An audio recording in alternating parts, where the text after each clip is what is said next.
There are moments in life when everything you've worked for hangs by a thread. When the doors you've knocked on slam shut. When the voices that once encouraged you now whisper that you don't belong. Major Sarah Chen stood in that exact moment on a cold November morning in 2019, watching two men in pressed uniforms walk toward her with paperwork that could end everything. She had survived enemy fire, completed missions that remained classified, and earned every medal pinned to her chest. But none of that seemed to matter now. What she didn't know was that in exactly 17 minutes, a radio transmission would cut through the tension and change not just her life, but the future of an entire program. The conference room at Fort Campbell smelled like old coffee and fresh paint. Sarah sat alone at the long wooden table, her hands folded in front of her, back straight despite the exhaustion weighing on her shoulders. She had been awake for nearly 30 hours, having flown in from a training exercise in Nevada that had gone sideways in ways she couldn't discuss with anyone outside her unit. The fluorescent lights hummed overhead, casting harsh shadows across the room. Through the window, she could see soldiers running their morning drills, their breath visible in the crisp autumn air. She had been one of them once, just another face in formation, dreaming of a career that would mean something. Now, at 34, she had accomplished more than most officers twice her age. She had led troops through some of the most dangerous terrain in the world. She had made split-second decisions that saved lives. She had earned the respect of men who initially doubted a woman could handle the pressure. But respect, she was learning, had limits. The door opened and Colonel Marcus Thornton entered, followed by Lieutenant Colonel David Reeves. Both men wore expressions that gave nothing away, but Sarah had learned to read body language during her 12 years of service. Thornton's jaw was set tight. Reeves couldn't quite meet her eyes. Neither was good signs. "Major Chen," Thornton said, taking a seat across from her. Reeves remained standing near the door, as if guarding it. Or blocking her exit.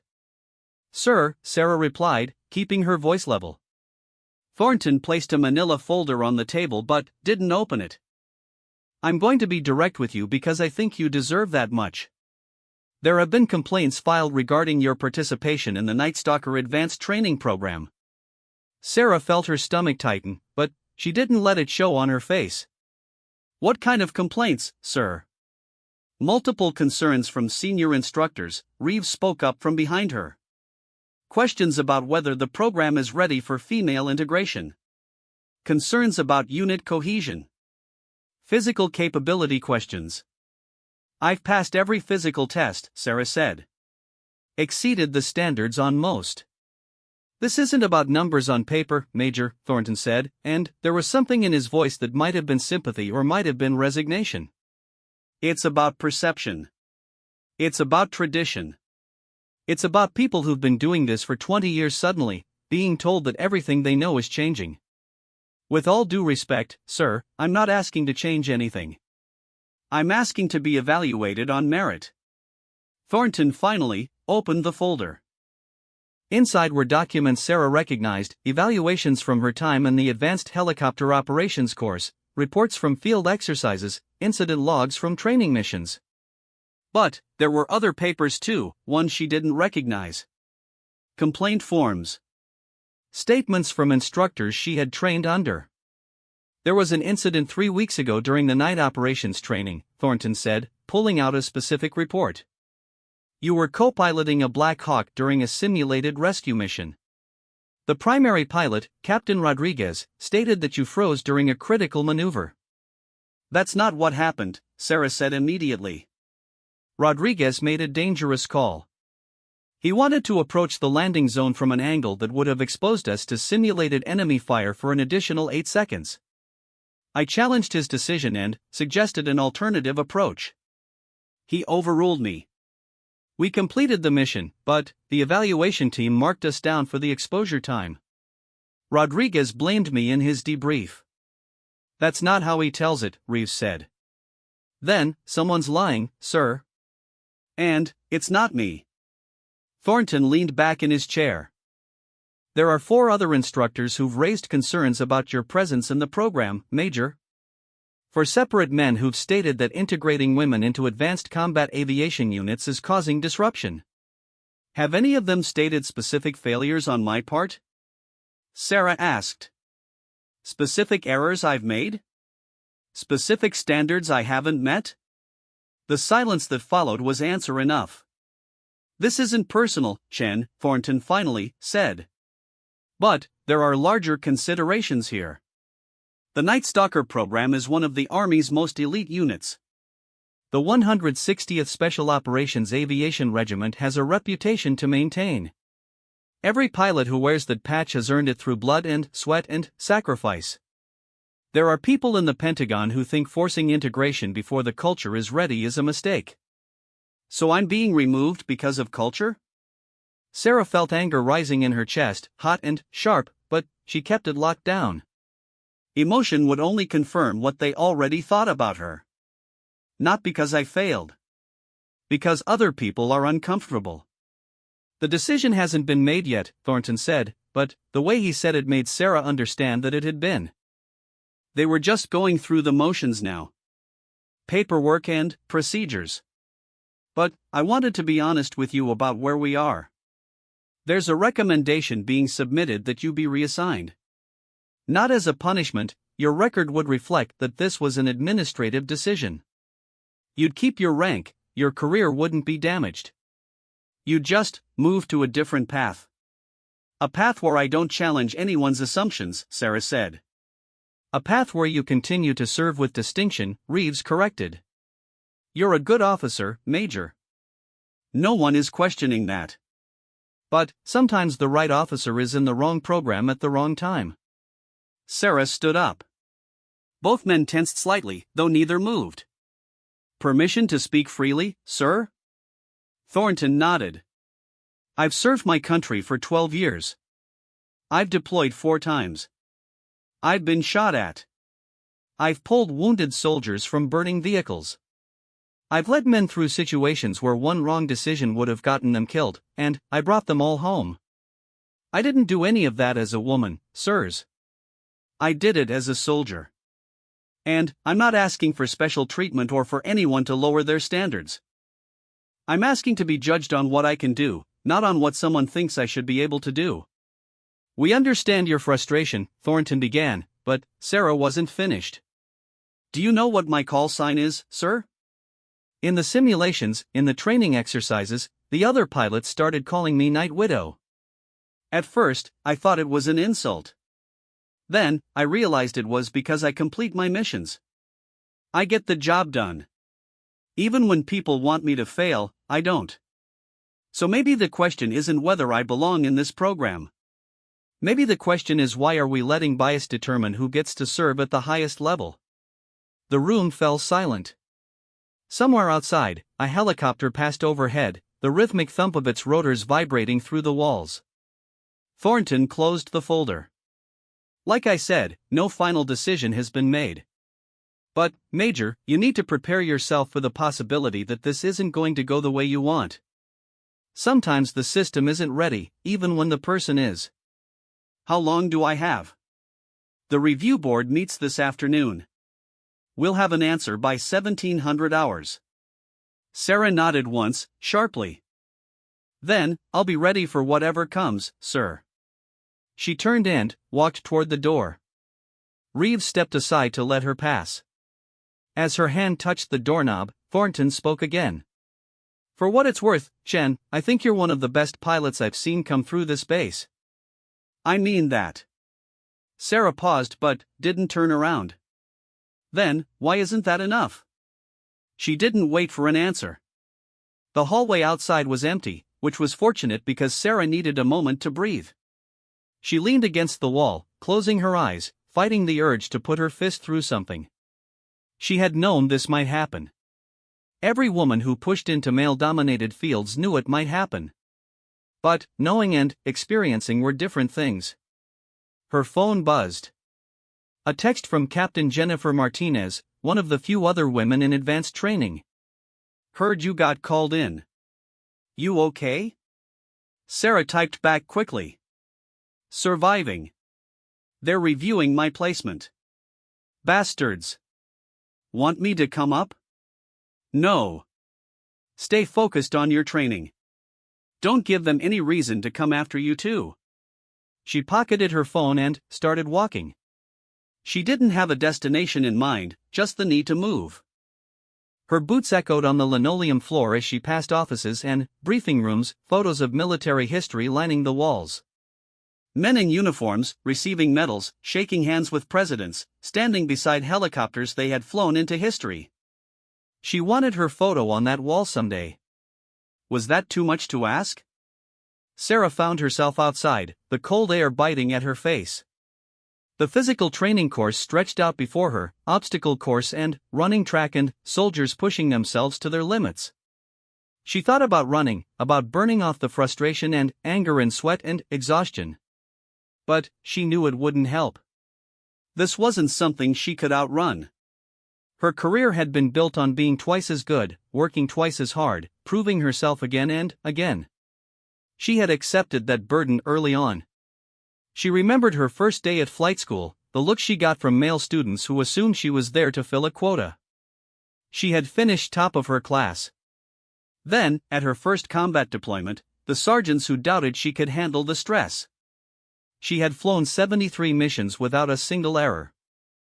Every milestone, every achievement, had come with the unspoken expectation that she would fail, that she would prove the doubters right. She never had. And now they were removing her anyway.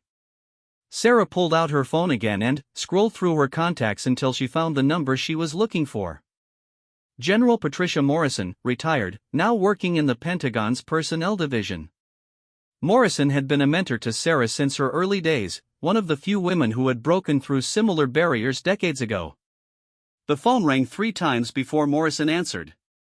"Chun. I heard you were having a tough morning. News travels fast. It always does when someone wants you to fail. What are you going to do?" Sarah watched a formation of soldiers jog past, their cadence echoing across the base. "I don't know yet. They're saying it's about culture, about the unit not being ready. But, General, I am ready. I've proven I'm ready." "I know you have. But, Sarah, you need to understand something. Sometimes being ready isn't enough. Sometimes the people making decisions are more afraid of change than they are committed to excellence. So what, I just accept it? Let them push me out? I didn't say that." Morrison's voice got firmer. "I'm saying you need to be smart about this. Going in angry, going in defensive, that'll only confirm what they already think. But, if you go in confident, with evidence, with allies, you might have a chance." "I don't have allies. Not where it counts. You have more than you think. There are people watching this, Sarah. People in Washington who care about the future of the military, not just protecting the past. But, they need you to be strong. They need you to be the soldier you've always been." Sarah took a deep breath. "The review board meets this afternoon. Then, you have time. Use it." After the call ended, Sarah stood in the cold for another minute, thinking. Morrison was right. Anger wouldn't help her now. Evidence would.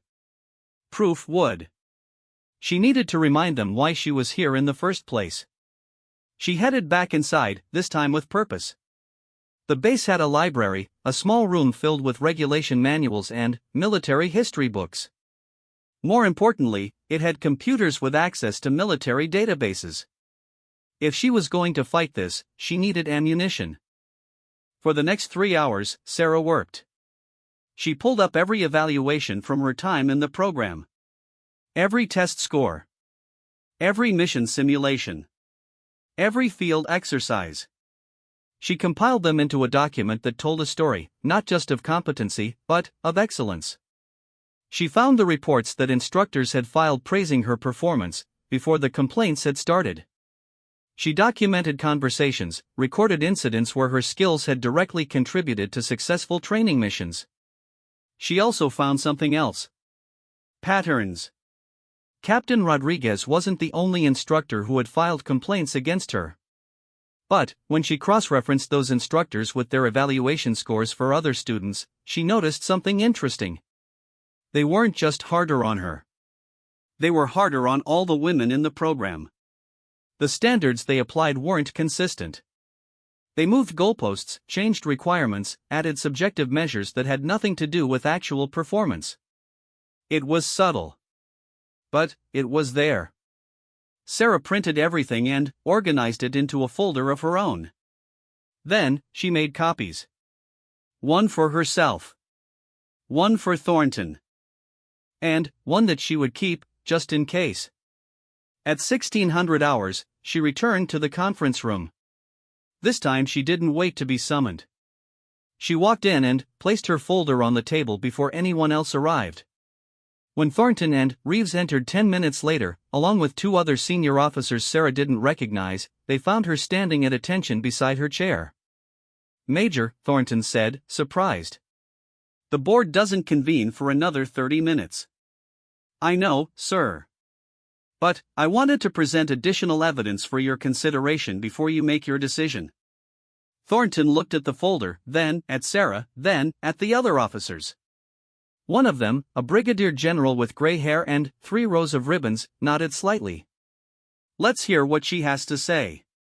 Sarah opened the folder and began to speak. She didn't plead. She didn't get emotional. She simply presented facts. Her scores. Her evaluations. Her record.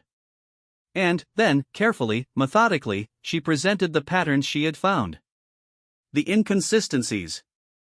The bias that had been hiding behind phrases like unit cohesion and cultural readiness. "I'm not asking you to lower standards," Sarah concluded. "I'm asking you to apply them fairly. I'm asking you to judge me on what I've done, not on what someone fears I might represent. And, sirs, with respect, if the Army's elite units can't handle having the best pilots, regardless of gender, then maybe the problem isn't with the pilots. Maybe it's with the system." The room was quiet when she finished. The brigadier general, whose name tag read Harrison, leaned forward. "Major Chen, you're asking us to overturn recommendations from multiple senior instructors. To potentially disrupt a program that has functioned effectively for decades.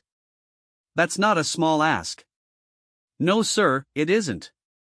But neither is asking someone to give up their career because other people are uncomfortable with change." Harrison's expression didn't change, but Sarah thought she saw something flicker in his eyes. Respect, maybe. Or at least consideration. "We'll take this under advisement," Thornton said. "The board will convene as scheduled. You'll be notified of our decision by 1700 hours. "Thank you, sir." Sarah left the room, her heart pounding but her head clear. She had done everything she could. The rest was out of her hands. She walked back outside, finding a bench near the helicopter hangars. In 45 minutes, she would know her fate. Either she would continue on the path she had fought so hard to walk, or she would be reassigned, her dreams redirected by people who couldn't see past their own biases. The sun was starting to set, painting the sky in shades of orange and purple. Helicopters sat silent in their bays, waiting for their next missions. Sarah had fallen in love with flying the first time she had gone up as a teenager in a civilian training program. There was something about being in the air, about controlling something so powerful and complex, that had made sense to her in a way nothing else had. Every mission since then had only confirmed what she already knew: this was what she was meant to do. She checked her phone. 16:48. 12 minutes. Her hands were steady, but her mind was racing. What would she do if they removed her? Where would she go? Could she accept a reassignment and still respect herself? Or would fighting back only make things worse, confirm everything they already believed about women who pushed too hard? 16:55. Sarah stood up and started walking back toward the administrative building. Whatever happened, she would face it standing up. She was halfway there when she heard it. A radio transmission, crackling over the base-wide comm system. Someone was requesting clearance for an inbound helicopter. Not unusual, except for the call sign that cut through the evening air. "Fort Campbell Tower, this is Night Widow Blackhawk, requesting priority clearance for landing. We have VIP on board." Sarah stopped walking. "Night Widow." That was her call sign. But she wasn't flying. She was grounded, waiting for a decision that would determine her future. Unless. The radio crackled again. Night Widow Blackhawk, you are cleared for landing at Pad 7. Emergency services standing by. Sarah's confusion lasted only a second before her training kicked in. Someone was using her call sign. Someone important enough to request priority landing with VIP status. She changed direction, moving quickly toward the landing pads. Other soldiers were doing the same, drawn by curiosity and the unusual nature of the transmission. By the time she reached Pad 7, a small crowd had gathered at a safe distance.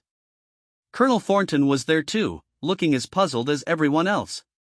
He spotted Sarah and moved toward her. "Major, do you know anything about this?" "No, sir. I was on my way to hear the board's decision when I heard the transmission." They didn't have to wait long.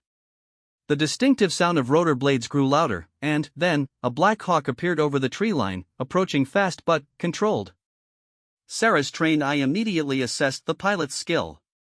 Whoever was flying knew exactly what they were doing. The helicopter touched down with barely a whisper, rotors still spinning as the side door slid open. A woman stepped out first, and Sarah felt her breath catch. Even from a distance, even in the fading light, she recognized the uniform, the bearing, the 3 stars on the collar. Lieutenant General Rebecca Hayes, commanding officer of the Army Aviation Center of Excellence. One of the highest-ranking women in the entire military. Behind her, 2 more officers emerged, both colonels, both women. Hayes walked directly toward Thornton, who snapped to attention and saluted. Sarah did the same. The general returned the salute crisply and, then, looked directly at Sarah. "Major Chen, I presume?" "Yes, ma'am." "Walk with me." It wasn't a request. Sarah fell into step beside the general as they moved away from the crowd. Thornton followed a few paces behind.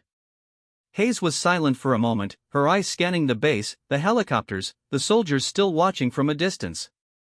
"Do you know why they call that helicopter Night Widow Blackhawk?" Hayes finally asked. "No, ma'am. I assumed it was just using my call sign for the landing." It was. But there's a story behind it. 20 years ago, I was a captain, flying Blackhawks in some very dark places. My unit was called in for a rescue mission that had gone wrong. Another helicopter had gone down in hostile territory, crew trapped, enemy forces closing in. Every male pilot we had was either injured or already deployed. So they sent me. Alone. At night. Into a situation that command had basically written off as unrecoverable. Sarah listened, her heart pounding. She had heard stories about Hayes, legends really, but nothing this specific. "I got them out," Hayes continued. "All 6 of them. Flew through enemy fire, landed in a hot zone, extracted the crew, and got everyone home." "You know what my call sign was back then?" "Night Widow. Because I operated in darkness and I always came back with my prey." "That helicopter we just flew in on?" "That's the same bird. Well, refurbished and updated, but the same one. I requested it specifically for this trip." They reached a spot overlooking the training grounds, now empty in the evening light. Hayes stopped and turned to face Sarah directly. "I received a call 4 hours ago from Patricia Morrison. She told me about your situation. She told me that despite being one of the top performers in the Night Stalker program, despite exceeding every standard, despite doing everything right, you were being pushed out because some instructors are more comfortable with tradition than excellence." "Ma'am," Hayes held up a hand. "Let me finish. I then made some calls of my own. I reviewed your file. I looked at your scores, your evaluations, your mission reports. And then, I looked at the complaints filed against you. Major Chen, I've been in the Army for 32 years. I've seen bias in 1,000 different forms. And what I saw in your file wasn't legitimate concern about unit cohesion or program readiness. It was fear. Fear that if you succeed, it proves that the old ways weren't the only ways. Fear that excellence doesn't have a gender. Sarah felt emotion rising in her throat but forced it down. Now wasn't the time to break. I flew here tonight for 2 reasons, Hayes said. First, because I could. Because I have the rank and the authority to walk into situations like this and demand answers. But, second, and, more importantly, because you deserve to know that you're not alone. That there are people at every level of this military who are watching, who are fighting to make sure talent isn't wasted because of outdated thinking. Thornton cleared his throat behind them. General, with respect, the review board was scheduled to make their decision at 1700 hours. I understand your concern, but there are procedures. The review board is cancelled, Hayes said flatly. I've already spoken with General Harrison. Major Chen's placement in the Night Stalker program will continue. Effective immediately. Furthermore, there will be a full review of evaluation procedures to ensure bias isn't influencing training assessments. And any instructor found to be applying standards inconsistently will face consequences. Sarah couldn't speak. The weight that had been pressing on her chest all day suddenly lifted, leaving her almost lightheaded. Thornton looked uncomfortable. Ma'am, some of these instructors have been with the program for decades. They have legitimate concerns about what, Colonel? Hayes turned her full attention on him. About whether a pilot who exceeds every standard deserves to be in the program? About whether tradition matters more than capability?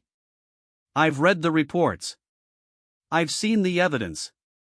And, let me be very clear, the Army doesn't belong to instructors who've been here for decades. It belongs to the soldiers who are willing to serve it with everything they have. And, if those instructors can't adapt to having the best pilots, regardless of gender, then, maybe they shouldn't be instructors anymore. The silence that followed was heavy. Finally, Thornton nodded stiffly. Understood, ma'am. Hayes turned back to Sarah. Major, I want you to understand something. What I've done tonight doesn't make your path easier. If anything, it might make it harder. There will be people who resent the intervention. Who see you as someone who couldn't make it on her own, who needed a general to fight her battles. They'll be wrong, but they'll think it anyway. Can you handle that? Sarah straightened. Ma'am, I've been handling that my entire career. This changes nothing except that I get to keep doing what I love. A small smile crossed Hayes' face. Good. Because I didn't fly down here to save you, Major. I flew down here to make sure the Army doesn't lose you. There's a difference. I understand, ma'am. I don't think you do, not yet. But, you will. Hayes checked her watch. I need to get back. I have meetings in Washington tomorrow. But, before I go, I want to tell you something that someone told me 20 years ago, when I was in almost exactly your position. They told me that breaking barriers is lonely. That being first means you'll take hits that shouldn't come. But, they also told me that every woman who comes after you will have it a little easier because you refuse to back down. Remember that on the hard days. I will, ma'am. Hayes extended her hand. Sarah shook it, feeling the firm grip of a woman who had walked this path before her, who understood what it cost and what it meant. The general started back toward the waiting helicopter, then paused and looked back. One more thing. That call sign, Night Widow? You earned it, Major. Not because someone gave it to you, but because you complete your missions. Don't let anyone take that from you. Sarah watched as Hayes climbed back into the Blackhawk. The rotors spun up, and the helicopter lifted smoothly into the darkening sky. Within seconds, it was gone, leaving only the fading sound of its passage. Thornton stood beside her, his expression unreadable. You've made a powerful ally tonight, Major. Or a powerful enemy, sir, depending on how people look at it. Probably both. He sighed. For what it's worth, I meant what I said earlier. You're a good pilot. Maybe the politics around this situation got out of hand. Maybe we should have handled it differently. Maybe, sir. Report for training tomorrow at 0600. We're doing night operations exercises. I expect you to perform at your usual level. Yes, sir. As Thornton walked away, Sarah finally allowed herself to breathe. Really breathe. The sun had fully set now, stars beginning to appear in the clear sky. She thought about Hayes, about that helicopter ride 20 years ago, about a woman flying alone into danger because it was her job, because she was the best person for it, gender be damned. She pulled out her phone and saw a dozen messages. News had spread fast. Martinez had texted you're staying. Drinks are on you. Morrison had sent a simple well done. There were others from friends and fellow pilots, some congratulatory, some curious about what had happened. Sarah typed a quick message to Morrison, "Thank you for everything." The response came back immediately, "You did this yourself. I just made a phone call. Now go prove them all wrong." Sarah smiled and pocketed her phone. She started walking back toward her quarters, taking the long route past the helicopter hangars. The Blackhawks sat silent in their bays, shadows in the darkness. Tomorrow she would be back in one of them, flying, training, preparing for missions that would test every skill she had. The path ahead was still difficult. Hayes had been right about that. There would be resentment, resistance, instructors who would see her continued presence as a personal affront. Captain Rodriguez wouldn't suddenly become supportive. The others who had filed complaints wouldn't change their minds overnight. But she was still here. Still in the program. Still fighting. As she walked, Sarah thought about all the women who would come after her. Pilots who would apply to the Night Stalker program in 5 years, in 10 years, in 20 years. They wouldn't know her name. They wouldn't know about this day, about the review board that almost ended her career, about the general who flew in to make sure talent wasn't wasted. But they would benefit from it. Each barrier broken, each door forced open, made the next one a little easier to pass through. That was the legacy Hayes had talked about. That was the responsibility that came with being first. Sarah reached her quarters and sat on the steps outside, looking up at the stars. Somewhere up there, satellites tracked positions and communications networks transmitted orders that would send helicopters into danger. Tomorrow, she would be part of that system again. A pilot. A soldier. A woman refusing to let bias determine her future. Her phone buzzed one more time. An email from General Hayes, sent to her official address. The subject line read, "Keep flying." Inside was a single paragraph, "Major Chen, tonight was not about rescuing you. It was about reminding everyone, including yourself, that excellence speaks for itself. Continue to be excellent. Continue to push boundaries. And, when you face resistance, remember that resistance means you're doing something that matters. The easy path is comfortable. The right path rarely is.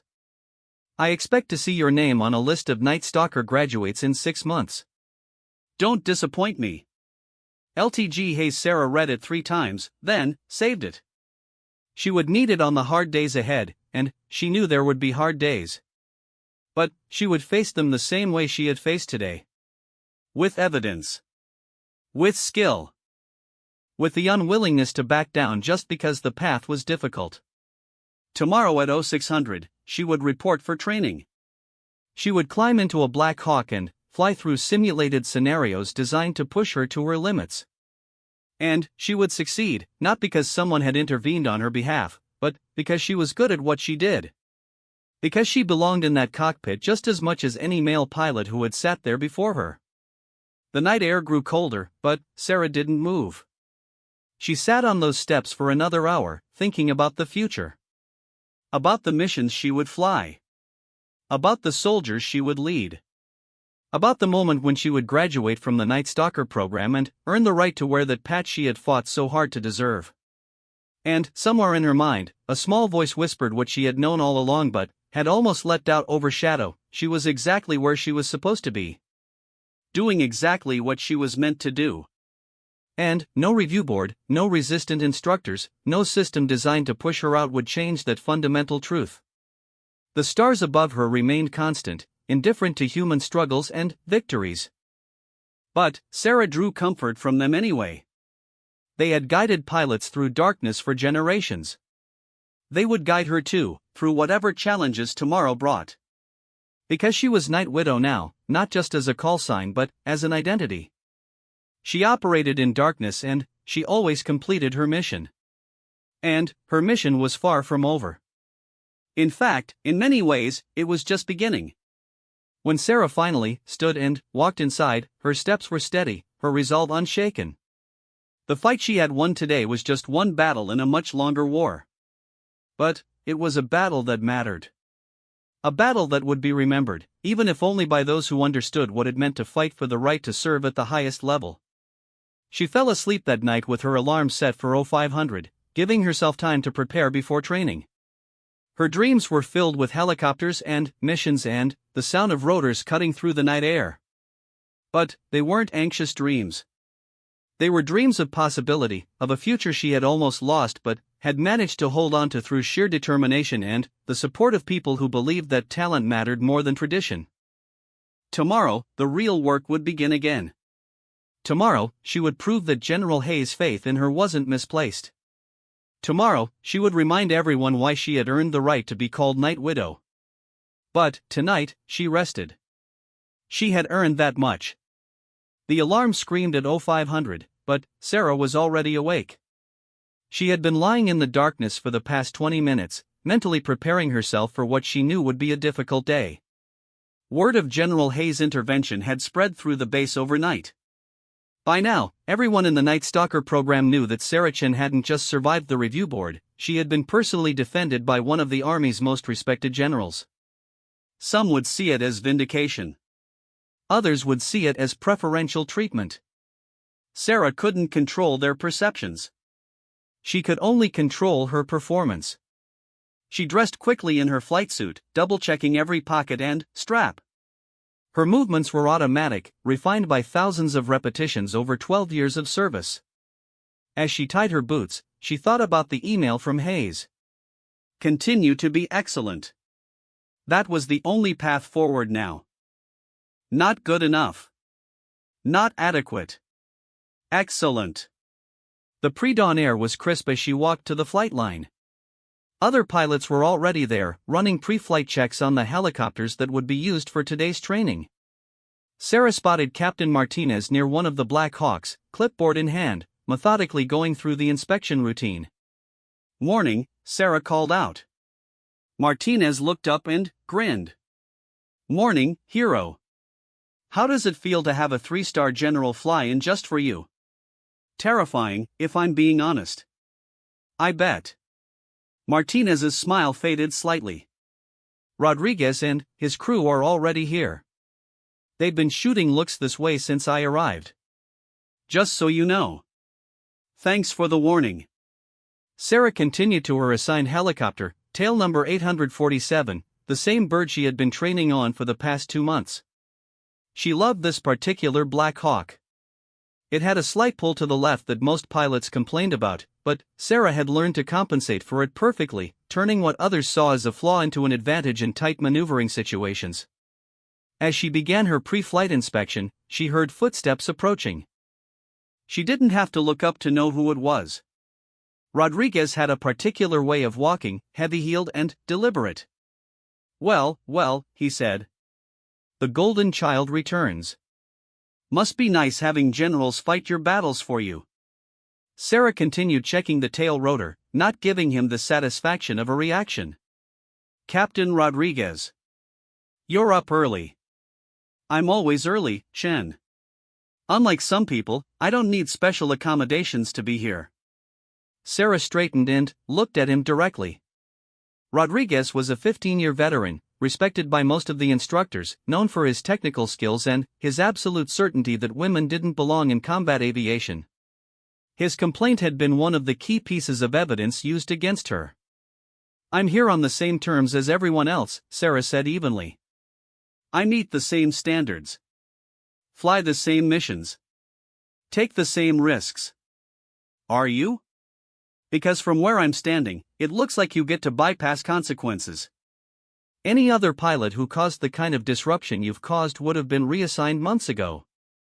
I didn't cause disruption. I did my job. If that threatened people, that's their problem, not mine. Rodriguez stepped closer, lowering his voice so only Sarah could hear. You think you've won something. You think that general swooping in makes you untouchable. But, you're wrong. You still have to fly with us. Train with us. Trust us with your life when things go wrong. And, Chen? Things always go wrong eventually. Sarah held his gaze. Is that a threat, Captain? It's a reality check. You might have impressed some desk jockey in Washington, but you haven't impressed me. And you won't, because I've seen what happens when political correctness gets forced into combat units. People die. Then, I guess it's a good thing I'm not here because of political correctness. I'm here because I'm a good pilot. One of the best you've got, whether you want to admit it or not. Rodriguez's jaw tightened. For a moment, Sarah thought he might say something else, might escalate the confrontation into something that would require official intervention. But, instead, he just shook his head and walked away. Sarah exhaled slowly. The conversation had gone about as well as she could have expected. Rodriguez wasn't going to change his mind about her. But, she hadn't come here to change minds. She had come here to earn her place through undeniable competency. The briefing for today's exercise started at 0600 sharp. Major William Santos, the lead instructor, stood at the front of the room with a topographical map displayed on the screen behind him. Santos was one of the few instructors who had consistently evaluated Sarah fairly. He didn't particularly care about the politics of integration. He cared about whether pilots could do their jobs. Today's scenario, Santos began, involves a multi-stage rescue operation in mountainous terrain. 3 of our helicopters will be flying in formation to extract a simulated downed pilot from hostile territory. The complication is that enemy anti-aircraft positions will be active throughout the exercise. You'll need to coordinate approach vectors, maintain communication protocols, and execute the extraction under simulated fire. Sarah studied the map. The terrain was challenging, with narrow valleys and steep ridges that would limit maneuvering options. The anti-aircraft positions were placed in a way that would force the helicopters to either take a longer, slower route or risk exposure in a direct approach. Chen, Santos said, looking directly at her. You'll be lead pilot on helicopter 2. Rodriguez, you'll have helicopter 1. Captain Williams takes 3. Your downed pilot is in this valley here. He pointed to a location on the map that made several pilots whistle low. It was surrounded by high ground on 3 sides, with only one viable approach corridor. That's a kill box, sir, Rodriguez said. Any helicopter going in there is sitting duck for those AA positions. Which is why you need to figure out how to do it without getting shot down, Santos replied. This scenario is based on a real mission that took place 8 years ago. 3 pilots went in, 2 came back. The one who didn't make it tried a direct approach because he thought speed would protect him. It didn't. The room fell silent. Training exercises were one thing, but everyone understood they were preparing for real situations where real lives would be at stake. You have 2 hours to plan your approach, Santos said. Wheels up at 0800. Questions? There were none. The pilots dispersed to their planning areas, and Sarah found herself sitting with her co-pilot for the exercise, Lieutenant James Morrison. Morrison was young, barely 2 years out of flight school, but he had sharp instincts and wasn't afraid to speak up when he saw problems. That valley's going to be tough, Morrison said, spreading out his own map. If we come in from the east, we're exposed for at least 90 seconds. From the west, maybe 60 seconds, but we lose visual on the other helicopters. What about from the north? Sarah asked, tracing a route that would take them over the ridgeline. Altitude, Morrison said immediately. We'd need to climb to clear the ridge, which means we're going slower and presenting a bigger profile to the AA positions. Unless we don't climb. Morrison looked at her. You want to nap of the earth through that terrain? At night? The exercise would be conducted after sunset, adding another layer of difficulty. Flying nap of the earth, hugging the ground contours at high speed, was dangerous in daylight. At night, it was asking for a crash. The AA positions are computer simulated, Sarah said. They're programmed to track based on expected flight patterns.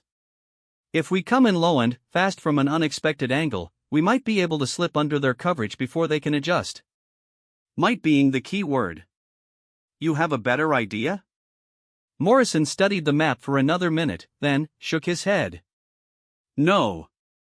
Actually, this could work. But Rodriguez is going to hate it. It's not by the book. Rodriguez doesn't have to fly it.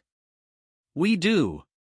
They spent the next hour refining the plan, calculating flight times, identifying landmarks they could use for navigation in the darkness. When the pilots reconvened to share their approaches, Sarah presented her strategy. Rodriguez immediately objected. That's reckless. You're asking us to fly blind through mountain terrain at night just to shave off 30 seconds of exposure time. I'm not asking you to do anything, Sarah said. I'm telling you what Helicopter 2 will be doing. You can approach however you want. This is supposed to be a coordinated operation, Rodriguez shot back. We need to move as a unit. Then, coordinate with my approach, Sarah said. Or we can split the formation and each take our own vector. The mission objective is to extract the downed pilot, not to prove we can fly in a straight line together.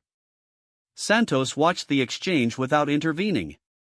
This was part of the training too, learning to work with other pilots even when there were disagreements about tactics. Finally, Captain Williams, the third pilot, spoke up. I like Chen's approach. It's aggressive, but that valley is designed to punish conventional tactics. If we're going to simulate a real rescue, we should use real creativity. Rodriguez looked like he wanted to argue further but eventually just nodded curtly. Fine. But, when this goes wrong, don't expect me to come pull you out of the wreckage. Noted, Sarah said. The hours until 0800 passed quickly. Sarah ran through her pre-flight checks 3 times, making absolutely certain that Helicopter 847 was in perfect condition. She couldn't afford any mechanical issues, not today, not with everyone watching to see if she would fail. As the sun began to set, painting the sky in shades of red and purple, the 3 helicopters powered up. Sarah felt the familiar vibration of the Blackhawk coming to life beneath her, the throb of the rotors building to their operational speed. This was what she loved. This moment when machine and pilot became one entity, when all the politics and personal conflicts fell away and there was only the mission. All aircraft, this is Tower, the radio crackled. You are cleared for takeoff. Weather is clear, winds at 7 knots from the southwest. The exercise zone is hot. Good hunting. One by one, the helicopters lifted off. Rodriguez took the lead initially, with Sarah's aircraft following and Williams bringing up the rear. They flew in tight formation for the first 10 minutes, heading toward the mountain range that formed the exercise area. Sarah's hands moved constantly across the controls, making tiny adjustments to keep her position relative to the other helicopters. Beside her, Morrison handled the navigation and communication. Behind them, the crew chief and gunner manned their positions, ready to provide covering fire if needed during the extraction. 5 minutes to decision point, Morrison announced. Copy that, Sarah said. She keyed her radio. Helicopter 1, this is Helicopter 2. We're breaking formation in 4 minutes. We'll rejoin at the extraction point. Negative, Helicopter 2, Rodriguez's voice came back. Maintain formation. Helicopter 2 is proceeding with briefed plan, Sarah replied. See you on the ground. She didn't wait for his response. At the 4-minute mark, she banked left and dropped altitude sharply. The mountain terrain rose up around them, dark and jagged in the fading light. Sarah activated her night vision system, and the world transformed into shades of green and black. Entering the valley now, Morrison said, his voice tense. Terrain clearance 30 feet. 30 feet. Barely enough room for error. Sarah flew by instinct and training, following the contours of the valley floor at over 100 miles per hour. The Blackhawk responded to her every input, the slight left pull she had learned to love actually helping her navigate the twisting passage. AA system acquiring us, Morrison warned. 10 seconds to lock. Not if we don't give them 10 seconds, Sarah muttered. She pushed the helicopter even lower, so close to the ground that Morrison flinched beside her. But they were below the ridgeline now, in the radar shadow of the mountains. The AA system lost its lock. Holy, Morrison breathed. That actually worked. They burst out of the valley at exactly the right spot, the extraction point visible ahead. Rodriguez's helicopter was just arriving from the east, having taken the conventional route. Williams was 30 seconds behind them. Sarah brought her aircraft to a hover 20 feet above the designated extraction point. The crew chief dropped the rope and the simulated down pilot, actually a training sergeant with full gear, grabbed on and signaled ready. Package secured, the crew chief called out. We're good to go. Sarah lifted smoothly, gaining altitude as the other helicopters took up defensive positions. The entire extraction, from her arrival to departure, had taken 43 seconds. Rodriguez had taken 71. The flight back to base was quiet over the radio. When they landed and powered down, Sarah completed her post-flight inspection with the same careful attention she had given the pre-flight. Everything was perfect. No damage, no issues, just a successful mission executed exactly as planned. Santos was waiting when she climbed out. That was either the gutsiest flying I've seen in 5 years or the stupidest. Maybe both. Did it work, sir? It did. Question is, would it work in a real situation with real bullets and real consequences? Only one way to find out, Sarah said. Santos almost smiled. Write up your after-action report. Include every detail of why you chose that approach. I want to see your thinking. Yes, sir. As Sarah walked toward the debriefing room, Rodriguez intercepted her. She braced herself for another confrontation, but his expression was different now. Not friendly, but something closer to grudging respect. That flying today, he said. That was technically sound. It was the closest thing to a compliment she would ever get from him, Sarah realized. Thank you, sir. Don't let it go to your head. You still have 5 months of training left. Plenty of time to screw up. I'll try to avoid that. Rodriguez started to walk away, then paused.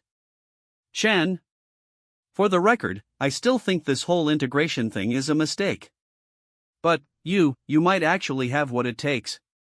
He left before she could respond. Sarah stood there for a moment, processing what had just happened. It wasn't acceptance, not really.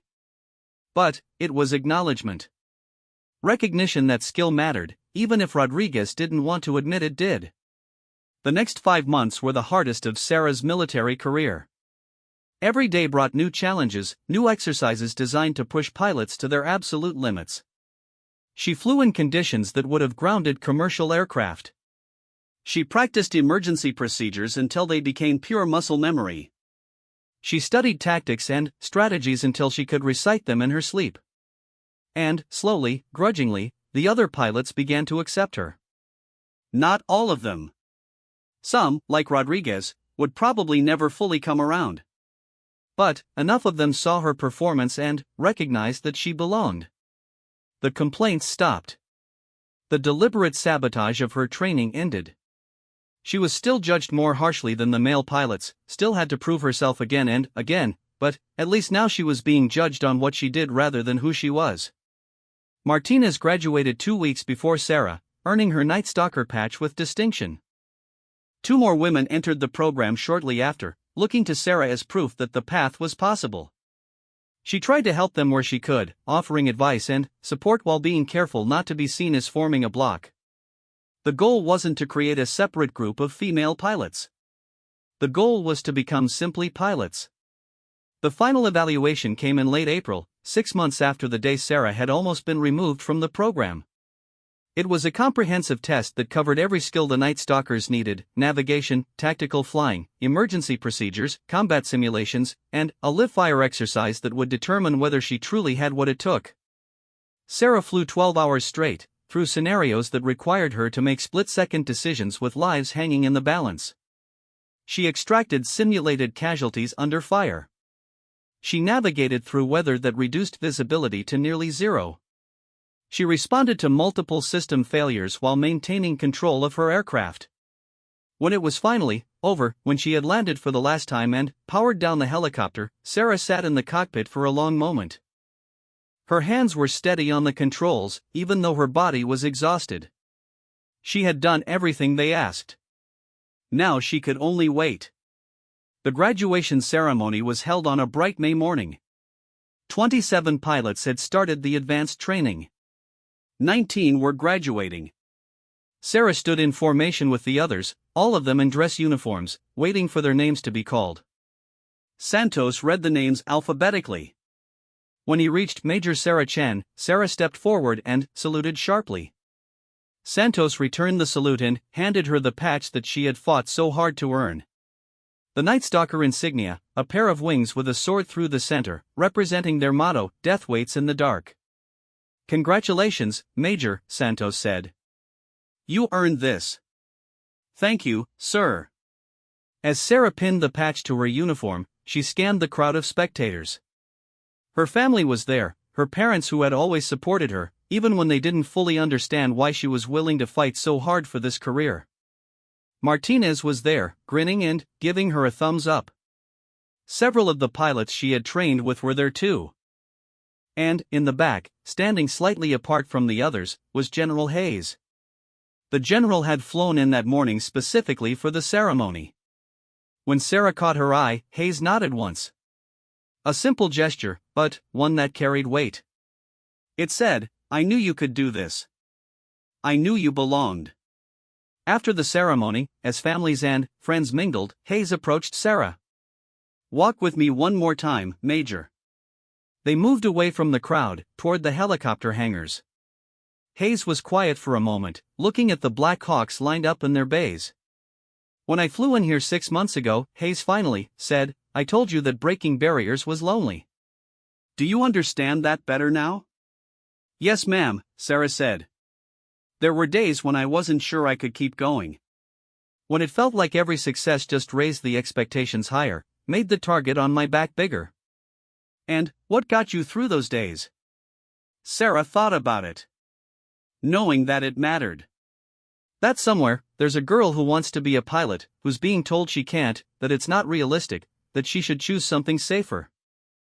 And maybe someday she'll hear about the Night Stalker program and she'll see that women have graduated from it. She won't know my name, but she'll know it's possible. That got me through." Hayes smiled. "That's exactly right. That's the legacy we leave, Sarah. Not in our names being remembered, but in the doors we open for others. 20 years from now, there will be women commanding entire aviation units. There will be women making decisions at the highest levels of military leadership. And they'll be able to do that because you, and women like you, refuse to accept that barriers were permanent. What about you, ma'am? You opened those doors long before I did. I opened some. You opened others. And the women coming after you will open even more. That's how progress works. It's not one person breaking down all the walls. It's hundreds of people, each one pushing a little further, making the path a little clearer." They reached Sarah's assigned helicopter, the one she would fly on her first official Night Stalker mission. Sarah ran her hand along the fuselage, feeling the metal smooth and cool under her palm.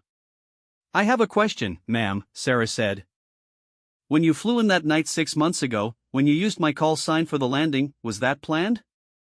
Did you know you were coming to help me?" Hayes laughed softly. "I knew something was happening. Morrison gave me a heads up that you were facing a review board. But I didn't make the final decision to come until I read your file. Until I saw not just that you were being treated unfairly, but that you were exceptional. I don't intervene for every pilot who faces discrimination, Sarah. I intervene for the ones who are so good that losing them would be a tragedy. You're one of those. That's a lot of pressure, ma'am. It is. But, you've already proven you can handle it. Today was just confirmation of what I already knew 6 months ago, that you're exactly where you're supposed to be. Hayes checked her watch. I need to get back. But, Major Chen? Next time we meet, I expect to hear about missions you've completed. Lives you've saved. The difference you've made. Because that's what matters now. Not the fight to get here, but what you do now that you're here. I won't disappoint you, ma'am. I know you won't. Sarah watched as Hayes walked back toward the ceremony grounds, then returned to her helicopter. She climbed into the cockpit, settling into the pilot's seat that was now officially hers. The instrument panel was familiar, every switch and gauge exactly where her hands expected them to be. She didn't start the engine. She just sat there, in the quiet, thinking about everything that had led to this moment. The years of training. The deployments. The countless times she had been told she wasn't good enough, wasn't strong enough, didn't belong. And how she had proven, again and again, that she did. Her phone buzzed. A message from Martinez: drinks tonight to celebrate. You're buying. After all, you're the one with a 3-star general as your fairy godmother. Sarah smiled and typed back, only if you stop calling her that. And, yes, I'm buying. As she climbed out of the helicopter, she took one last look at the patch on her uniform. The Night Stalker insignia caught the sunlight, the embroidered threads gleaming. She had earned this. Not because a general had intervened, though that had mattered. Not because the system had suddenly decided to be fair, though the review of procedures had helped. She had earned it because she was good at what she did. Because she refused to let bias determine her future. Because she understood that breaking barriers meant accepting that the road would be harder, the scrutiny more intense, the standards higher. That evening, at the celebration dinner with Martinez and several other pilots, someone asked Sarah what advice she would give to the next woman trying to enter the program. Sarah thought for a moment before answering. I'd tell her 3 things. First, be twice as good as you need to be, because you'll be judged twice as harshly. Second, find allies, people who care more about talent than tradition. They exist, even in places that seem resistant to change. And, third, remember why you're doing this. Not to prove a point, not to win an argument, but because you love flying and you're willing to do whatever it takes to keep doing it. That's it? Martinez asked. That's your wisdom? That's it. Everything else is just noise. As the evening wore on and the stories got louder and the laughter more frequent, Sarah felt something she hadn't felt in months: simple joy. Not the satisfaction of proving doubters wrong or the relief of surviving a challenge. Just the joy of being where she belonged, doing what she loved, surrounded by people who had come to respect her for her skills rather than judging her for her gender.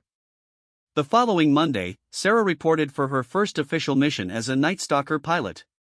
The briefing was routine, a transport operation that would take her and her crew into a training area to drop off Special Forces soldiers conducting an exercise. Nothing dramatic, nothing particularly dangerous. Just another day of flying. But, as Sarah completed her pre-flight checks and climbed into the cockpit, as she felt the Blackhawk come to life beneath her and lifted off into a clear morning sky, she understood that this was the real victory. Not the moment of graduation, not the intervention by General Hayes, not the grudging acceptance of pilots like Rodriguez. The victory was this: being able to do her job without it being remarkable that a woman was doing it. Being evaluated on performance rather than gender. Being part of a crew that trusted her skills and relied on her judgment because she had proven herself worthy of that trust.